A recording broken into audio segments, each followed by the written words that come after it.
Polling రోజున voter తన ఓటును వినియోగించుకున్న తర్వాత ఎవరికి ఓటు వేశారో వాళ్ళకే ఓటు పడిందా లేదా అనేది ఈ వీవీప్యాట్లో తను ప్రింట్ అయినటువంటి స్లిప్ను చూసి తను నిర్ధారించుకోవడం అనేది జరుగుతుంది. దానికోసం గాను ఇందులో ఒక పేపర్ రోల్ అనేది పెట్టవలసి ఉంటుంది. అది ఎక్కడ ఉంటుంది, ఆ పేపర్ రోల్ని మనం ఎలా పెడతాం అనేది ఇప్పుడు చూద్దాం. ఈ వీవీప్యాట్కి పక్కనటువంటి ఈ 2 స్లాబ్స్ని పట్టుకొని ఇట్లా మీరు ఓపెన్ చేస్తే పైన ఇది ఓపెన్ అవుతుంది.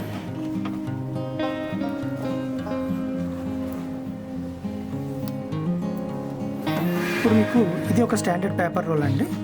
ఈ పేపర్ రోల్ని మనం ఇందులో ఇన్సర్ట్ చేయాల్సి ఉంటుంది.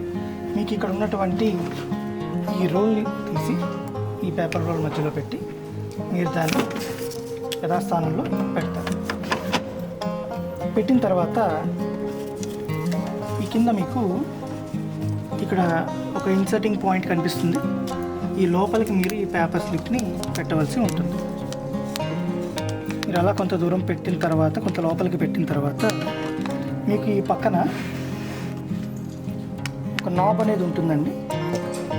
ఇప్పుడు మీరు ఈ పేపర్ స్లిప్ని ఇందులో ఇన్సర్ట్ చేసిన తర్వాత ఈ ఫ్రంట్ మార్క్ ఉన్నటువంటి నాబ్ని మీరు ముందుకి తిప్పడం ద్వారా ఈ పేపర్ రోల్ని మీరు లోపలికి తీసుకుంటారు. మీరు ఇక్కడ గమనించినట్లయితే కనుక మీరు నాబ్ తిప్పుతున్నప్పుడు ఆ పేపర్ రోల్ అనేది లోపలికి రావటం గమనించవచ్చు. ఇట్లా మీరు బిగించినట్టయితే మీరు ఇందులో పేపర్ రోల్ని సరిగ్గా ఫిట్ చేసినట్టు.